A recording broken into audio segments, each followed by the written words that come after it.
इस खबर के प्रायोजक हैं माया प्रसाद मेमोरियल पब्लिक स्कूल बढ़िया अतरौलिया आजमगढ़, जहां पर बाहरी प्रशिक्षित एवं योग्य अध्यापकों द्वारा बच्चों को शिक्षा दी जाती है। तो देर किस बात की, एडमिशन ओपन है।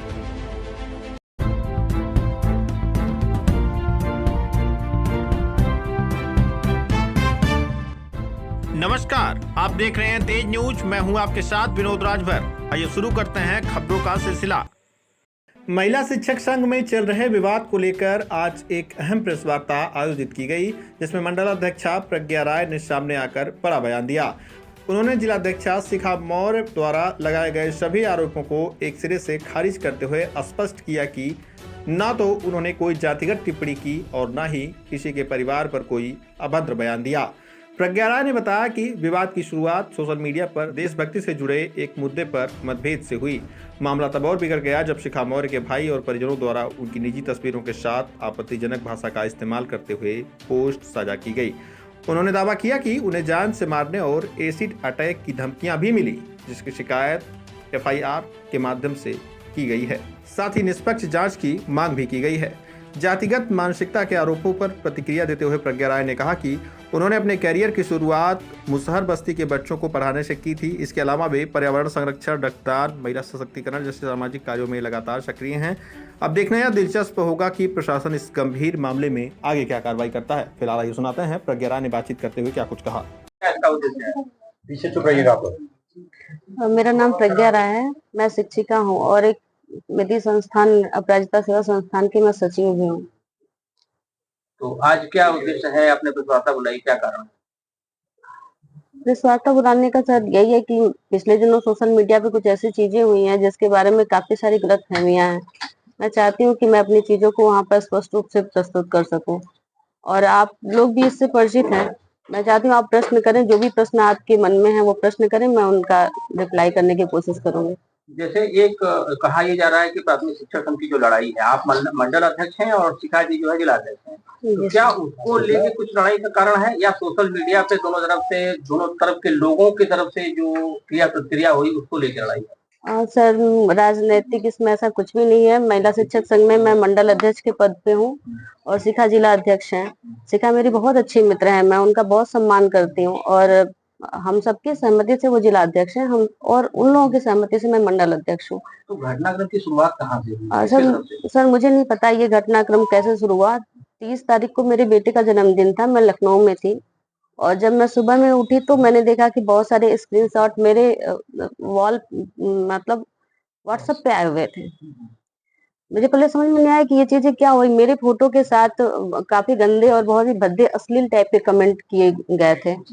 ये चीज 1-2 दिन पहले भी मेरे संज्ञान में आई थी, तब शिखा मैंने पता लगा कि कौन ऐसा कर रहा है, तो पता चला कि शिखा की छोटी सिस्टर हैं स्वप्निल मौर्य। मैं उनको जानती नहीं हूँ, लेकिन ये पता किया तो बताया कि स्वप्निल मौर्य हैं। वो उनकी किसी से गाली गलौज का जो भी होगा मुझे नहीं मतलब है, लेकिन उसमें मेरी फोटोज मेरी वीडियोस लगा करके उन्होंने अपने पेज पे पेस्ट किया हुआ था और मैं अनफ्रेंड थी तो मेरे पे कभी शो नहीं करता था। फिर मैंने शिखा जी से बात किया, मैंने कहा कि ये क्या हो रहा है, क्यों आप लोग ऐसा कर रही हैं। तो उन्होंने कहा कि वो आराधना राय हैं जो कि मुझ पे कमेंट करती हैं, तो वो उसका प्रकरण है, आप इस प्रकरण में कहीं भी नहीं है। मैंने कहा मैं निश्चिंत हो गई सर, मुझे नहीं पता था कि आराधना राय, एक्चुअली आराधना राय कोरोना टाइम में मैंने वर्क किया है, तो आराधना राय तब मुझसे जुड़ी थी, लेकिन तो कुछ चीजें ऐसी थी कि हम लोगों में आपसी मतभेद हुआ और आराधना राय ने मुझे ब्लॉक कर दिया। हम लोग टच में नहीं थे क्योंकि आराधना राय ने मुझे ब्लॉक किया हुआ था, तो मुझे पता नहीं था कि वो क्या लिख रही हैं या उनके कमेंट्स क्या है। आप लोग सोशल मीडिया यूज करते होंगे तो आपको पता होगा कि वो कमेंट्स करती होंगी, तो मुझे दिखता नहीं था। मैं निश्चिंत थी कि चलो अब इसमें कहीं कुछ भी नहीं है, आप लोग चाहेंगे तो मैं शिखा के सारे मैसेजेस आपको दिखा दूंगी। लेकिन 30 की रात को जब मुझे सारे मैसेजेस आए तो मैं एकदम से घबरा गई। मुझे कुछ समझ में नहीं आया कि मेरी फोटो के साथ इस तरह से अश्लीलता की जा रही है। सर मैं बहुत टाइम से सोशल वर्क कर रही हूँ। अब जो लोग मुझे जानते हैं वो जानते हैं कि मैं किस नेचर की हूँ। मैं बहुत ही आपने एक अश्लील कमेंट के समर्थन में उस पर लाइक किया जिसकी वजह से विवाद बढ़ा। सर मैं उस पर भी मैं बात करूंगी, लेकिन अब अगर कंटिन्यूटी टूटेगी तो शायद मैं अपनी बातों को अच्छे से नहीं रख पाऊंगी। तो सर मैं बहुत घबरा गई, उसके बाद मुझे कुछ समझ में नहीं आया, तो क्योंकि बहुत सारे अच्छे लोग हैं जो मेरे समर्थन में हैं, मेरे समाज सेवा के कार्यों को पसंद करते हैं, तो मैंने आईजी सर से बात किया, सुभाष दुबे सर लखनऊ में थे। मैंने उनसे बात किया, मैंने कहा सर मुझे कभी नहीं लगा था कि मुझे खुद के लिए अब मदद मांगनी पड़ेगी। मैं लोगों की मदद करती हूँ, खुद को बहुत सक्षम समझती हूँ, कभी किसी विवाद में नहीं पड़ती। लेकिन फर्स्ट टाइम मेरे साथ इस तरह की चीजें हो रही हैं कि मेरे लिए इस तरह से अश्लील कमेंट किए जा रहे हैं, और सबसे बड़ी बात है कि मैं समझ नहीं पा रही हूँ कि मेरे साथ ये हो क्यों रहा है। तो उन्होंने कहा कोई बात नहीं, आप एक साइबर में रिपोर्ट कर दीजिएगा। मैंने वापस आजमगढ़ आई, मैंने जाकर डीआईजी सर से बात किया। सर ये सब कुछ मेरे लिए पहली बार था, मुझे नहीं पता था कैसे एफआईआर करते हैं, कैसे साइबर में जाते हैं, कैसे क्या चीजें करते हैं। 2 दिन में बहुत तनाव मेरे बहरहाल किसी तरह से ये। और सर इसके पहले आईजी सर से बात करने के बाद मैंने विवेक पांडे जी हैं जो कि शिखा के साथ में है, मैंने देखा है, उनसे बात किया कि प्लीज तुम लोग ये सब चीजें हटा दो, मैं नहीं इन सब मामलों में पढ़ना चाहती हूँ। नीरज सिंह होंगे, मैंने उनसे भी बात किया कि प्लीज भैया आप लोग देखो, इस तरह की चीजें मेरे साथ, मैं ऐसी सर नहीं हूँ। मैं सोशल मीडिया के विवाद से आप शहर में पता करिएगा, मैं बहुत ही सॉफ्ट हार्टेड हूँ, हर व्यक्ति की मदद करती हूँ। यहाँ तक कि शिखा की मैं बात कर रही हूँ, शिखा का विवाद हो गया था महिला शिक्षक संघ में, प्रदेश से उनसे 25,000 रुपए मांगे जा रहे थे, सबको पता है। वो पैसे नहीं दे रही थी, उनके पास पैसे थे या नहीं थे या जो भी उनका समस्या थी मुझे नहीं पता, लेकिन उनके ऊपर बहुत प्रेशर था, बहुत बदतमीजियां की जा रही थी। सर मेरा उसमें कहीं कोई इनरोलमेंट नहीं था, फिर भी मैंने अपने अकाउंट से 25,000 रुपए सिर्फ इसलिए दिए क्योंकि मैं शिखा को जानती थी, मैं उनके लिए बदतमीजियां नहीं सुन सकती थी, उनको गालियां दी जा रही थी, वो मुझसे बर्दाश्त नहीं होता था। मैं इतने लोगों की खुद मदद करती हूँ, आगे से आगे सबके लिए खड़ी रहती हूँ, और इस तरह की चीजें मैंने देखी तो मैं एकदम से घबरा गई। फिर नहीं कुछ समझ में आया तो फिर मैंने एफआईआर करवाया। इसके अलावा क्या राजनीतिक है, क्या चीजें हैं, वो मुझे नहीं पता। अभी जो मैंने पिछले दिनों में बयान सुना है शिखा जी का, शिखा जी, मुझे विश्वास नहीं कि शिखा जी मेरे सामने आएंगे तो कहेंगे कि मेरी उनसे कोई वैचारिक मतभेद है। कभी हमारा कोई वैचारिक मतभेद नहीं रहा है, मैंने हमेशा उनको सपोर्ट किया है, उनका भी मेरे साथ व्यवहार बहुत अच्छा रहा है, ऐसी कोई समस्या नहीं है। बस इस मामले में उन्होंने मेरा साथ नहीं दिया। मेरी और उनकी म्यूचुअल फ्रेंड है शालिनी राय, आप उनसे भी बात कर सकते हैं। शालिनी राय से भी मैंने रिक्वेस्ट किया था कि प्लीज सोशल मीडिया पे ऐसा, एक हम लोग एक सम्भ्रांत परिवार से हैं, अच्छे परिवार से हैं, आप समझ सकते हैं कि हम लोगों को बाहर निकल के काम करने के लिए कितना फेस करना पड़ता है, अपने परिवार से लड़ना पड़ता है कि हमें काम करना है। और इस तरह से बस दो टके के टाइप की, मतलब क्या है कि कौन कौन लोग गाली दे रहे हैं, कौन कौन क्या कर रहे हैं, आप मेरी इमेज को खराब कर रहे हो, ये कितनी कितनी खराब चीज है, कितना बुरा इफेक्ट पड़ता है, हमारी पूरी लाइफ पे इसका इफेक्ट पड़ता है। मैंने हर संभव कोशिश की कि ये चीजें बंद हो जाए, लेकिन नहीं बंद हुई, तो फिर मुझे एफआईआर कराना पड़ा। कल मुझे किसी ने वीडियो, मैं तो सोशल मीडिया से एकदम दूर हूँ, मुझे मोबाइल भी नहीं दी जा रही, लेकिन लोगों ने बताया कि शिखा जी ने कहा कि वो जातिवाद कर रही हैं। सब में जातिवाद पे मैं जरूर एक बार बात करना चाहूंगी। मैंने सोशल वर्क या अपनी जॉब की शुरुआत कुशीनगर से किया था। मुसर बस्ती में मैंने काम किया, मेरा बंद विद्यालय था। मैंने 270 बच्चों का एडमिशन वहां पे मुसर बच्चों को ढूंढ के किया, उनके घर जाना, उनके साथ रहना, उनके साथ खाना पीना, सब कुछ। मेरे अंदर ऐसा कुछ नहीं है। यहाँ जिस विद्यालय में पढ़ाती हूँ, हरजन बच्चे हैं, आप मेरी प्रोफाइल चेक करिए, हर बच्चा मेरे साथ माँ की तरह से जुड़ा हुआ है।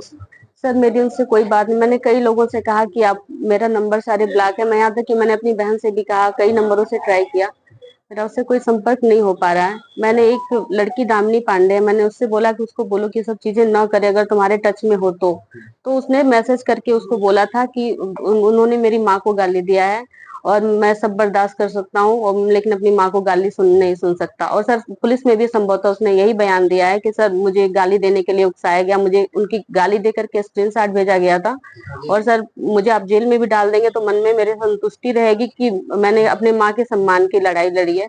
और से क्या कहना आपका, क्योंकि आप शिवम से मुझे कहना, प्लीज प्लीज ये सब चीजें नहीं करो, वो बहुत ही ब्रिलियंट माइंड बच्चा है, मैंने उस पर सर बहुत अपनी एनर्जी खर्च किया, अपना पैसा खर्च किया, इसलिए कि कल के दिन वो आईएएस बन सकता है। वो बहुत ही ब्रिलियंट माइंड, बहुत अच्छा, बहुत तेज बच्चा है।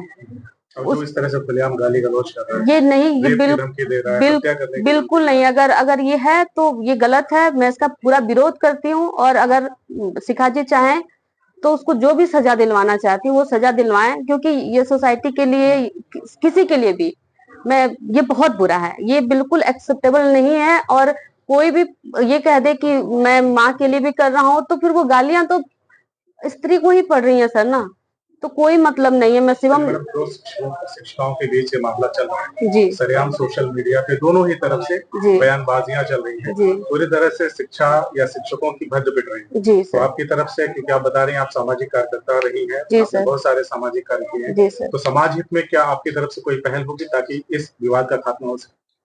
सर सामाजिक तो मैं हूँ, लेकिन सर लड़ाई तो मैं अपने सम्मान की ना, एक स्त्री के सम्मान की लड़ाई है ये, वो चाहे स्त्री हो या पुरुष हो। आप एक अध्यापिका भी हैं, शिखा जी भी हैं, बिल्कुल तो सर। समाज हित में आप दोनों की तरफ से अगर कुछ इस तरह की चीजें हो तो क्या वो संभव है? सर मैंने इस विषय में कुछ भी सोचा नहीं। अभी मैं अभी सिर्फ और सिर्फ मेरे अंदर ये है कि ये मुझे बेइज्जती किया, मतलब सर आप सोचिए, आपके घर की किसी महिला की फोटो सोशल मीडिया पे लगा के और गंदी गंदी गालियां दिया जाए, तो क्या आप एकदम से, मैं इतनी बड़ी भी ब्रॉड हर्ट नहीं हूँ, इतना माइंड मेरा ब्रॉड नहीं है कि मैं बर्दाश्त कर लूं। ठीक है भाई, तुम लोग गाली देते रहो, कोई फर्क नहीं पड़ता। सर फर्क पड़ता है, बहुत फर्क पड़ता है। हम लोग जिस बैकग्राउंड से आते हैं, यहाँ तक आने के लिए हमको बहुत संघर्ष करना पड़ता है। ये जो मेरी छवि है, इसको मेंटेन करने के लिए मुझे बहुत त्याग करने पड़े हैं। मैं ऐसे ही नहीं सोशल वर्क में आकर के और इतनी बड़ी चीजों को मैं कर पाई हूँ। और सर मैं ये नहीं कहती कि मैं जो कह रही हूँ वो सही है। आप सोसाइटी से, आप मेरे पेज से चीजों को उठा के देखिए, कहीं मेरा किसी से कोई विवाद नहीं है। कोई दूसरी तरफ से कहा जा रहा है कि चाहे अनचाहे में जो भी समर्थन लाइक या कमेंट के माध्यम से कुछ इस तरह से बताया जा रहा है कि उसके करने के बाद आपकी तरफ से जब किया गया तब ये विवाद हुआ। आप मुझे प्रूफ दे दीजिए सर, आप वो लोग मुझे प्रूफ दे दें। मैंने बताया कि विद इन सेकेंड मैंने उस चीज को डिलीट किया था। मैंने पूरा चेक किया है, सेटिंग में कहीं लाइक का नहीं कर रहा है, लेकिन मैं मान सकती हूँ कि मैं सो के उठी थी, 5 बजे का टाइम था। डिलीट कर दे मैं कहीं अगर लाइक दब गया हो तो मुझे नहीं पता, क्योंकि वो एकदम बिल्कुल मॉर्निंग का मामला था। लेकिन अगर मुझे लाइक करना होता, मुझे कमेंट करना होता, तो मैंने उस चीज को डिलीट नहीं किया होता। वो लोग मुझे स्क्रीनशॉट दे दें जो मैंने लाइक किया है, मैं एक्सेप्ट कर लूंगी कि हो सकता है मुझसे कहीं कोई गलती हुई हो।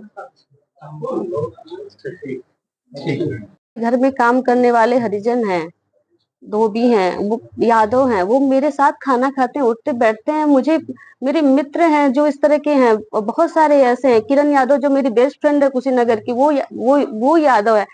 मैं तो सर सबसे बड़ी बात क्या सर, इस लड़ाई को ओबीसी बनाम समझ दिया जा रहा है क्या? पता नहीं सर, मुझे नहीं पता। आपकी तरफ से कोई शिवम है, वो भी कुछ अभद्र मैं सर उसके बारे में भी आपको बताती हूँ, उसके बारे में बताती हूँ। कोरोना टाइम में बहुत सारे लोग, हमने जब सोशल वर्क शुरू किया तो बहुत सारे लोग जुड़े मुझसे। मेरा काम था, जैसे आपने मेरी प्रोफाइल कभी देखी होगी, किसी ने मुझसे कहा कि मैम नीरज भैया होंगे यहाँ पे, इनको बनारस में ब्लड की जरूरत थी, कि मैम बनारस में ब्लड की जरूरत है और प्लीज मदद कर दीजिए, एक बच्चा है जिसको कैंसर हुआ है। मेरा काम होता है कहीं भी, आप हरदोई उठा लो, आप पीलीभीत उठा लो, आप भारत के किसी कोने में उठा लो, मैं एक पोस्ट डालती हूँ कि यहाँ पर ब्लड की जरूरत है और जो भी इस ब्लड ग्रुप का है वो जाए और ब्लड डोनेट कर दे। लोग रिस्पेक्ट करते हैं, वो जाते हैं, ब्लड डोनेट करते हैं। शिवम भी उसी टीम का एक पार्ट था, उसने मेरे लिए बहुत सारे केसेस में, दीदी मैं ब्लड डोनेट कर दूंगा। एक बार शिवम बहुत बीमार पड़ गए, कोरोना टाइम था भी, बहुत बीमार पड़, वो बहुत ही गरीब घर का बच्चा था, उसके पिताजी दरबान थे दिल्ली में, उनकी जॉब छूट गई थी कोरोना में, तो उसको डेंगू हो गया। तो एक सिंपैथी के नाते मैंने बोला कि मेरा घर आजमगढ़ में है और तुम्हारा घर बिहार में पता नहीं कहाँ का रहने वाला, पटना के साइड में कहीं का रहने वाला। मैंने कहा तुम आजमगढ़ आ जाओ, मैं गांव से रिलेट करती हूँ, मैं तुमको जो भी संभव होगा मदद करूंगी। वो यहाँ पे आया, मुझे लगता है लगभग 1.5-2 महीने रहा। उसको जो भी पपीते का, वो जो भी दूध और बकरी का दूध ला के मैंने उसको खिलाया पिलाया, सही हो गया। बाद में उसकी स्थिति देखते हुए, उसकी छोटी बहन थी, उसकी स्थिति देखते हुए हम लोगों ने उसके लिए पढ़ने में सर बहुत ब्रिलियंट माइंड था, बहुत तेज है। हम लोगों को लगा एक बच्चे की जिंदगी बन जाएगी, गरीब ब्राह्मण बच्चा है।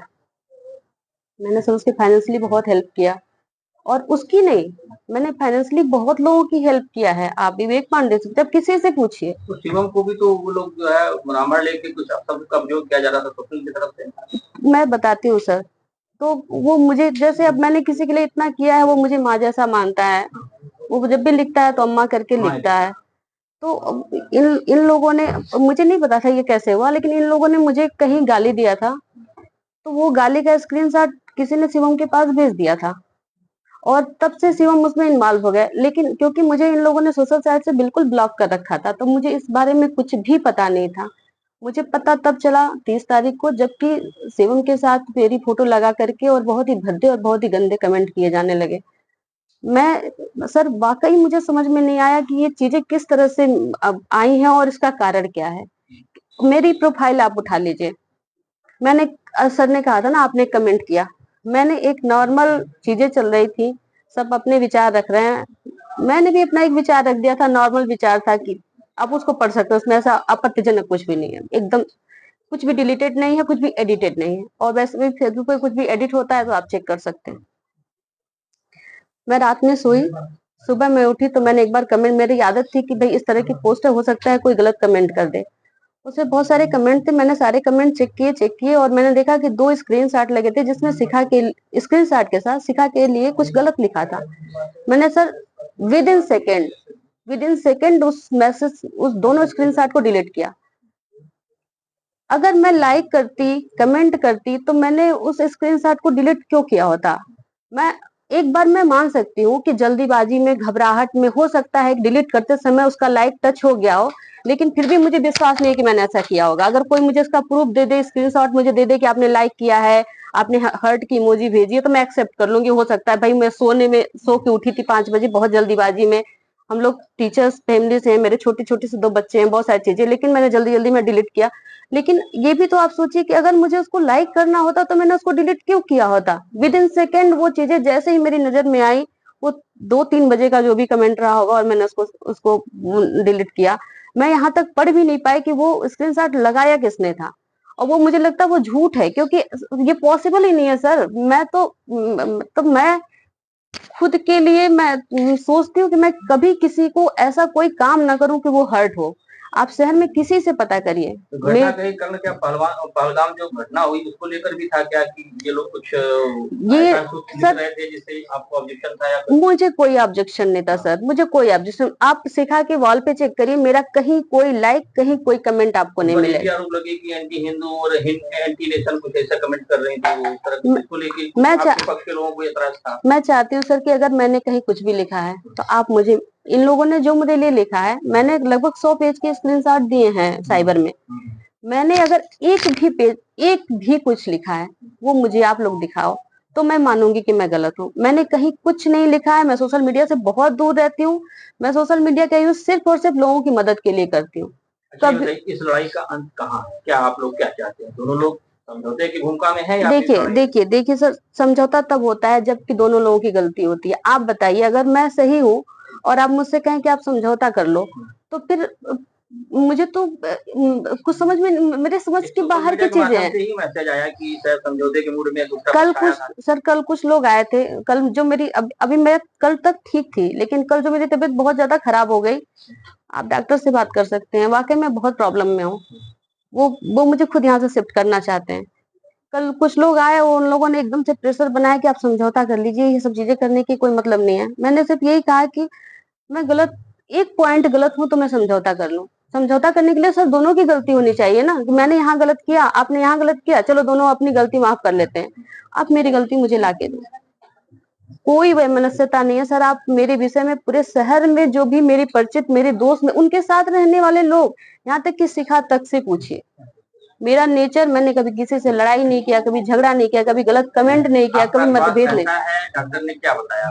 सर डॉक्टर ने कहा है कि कुछ प्रॉब्लम है, वो मुझे नहीं बता रहे हैं, कह रहे हैं डिप्रेशन से कुछ प्रॉब्लम है, लेकिन कार्डियक की कोई दिक्कत है? हाँ सर कह रहे हैं कि कुछ प्रॉब्लम है। आप अब जो भी सर, वो लोग मुझे नहीं कुछ बताएंगे, जो भी होगा आप पंकज सर से बात कर सकते हैं, उन्होंने बोला था कि जो भी अगर होगा तो आप मुझसे बात करा दीजिएगा, मैं उनसे बात कर लूंगा। और कुछ कहना चाहते हैं?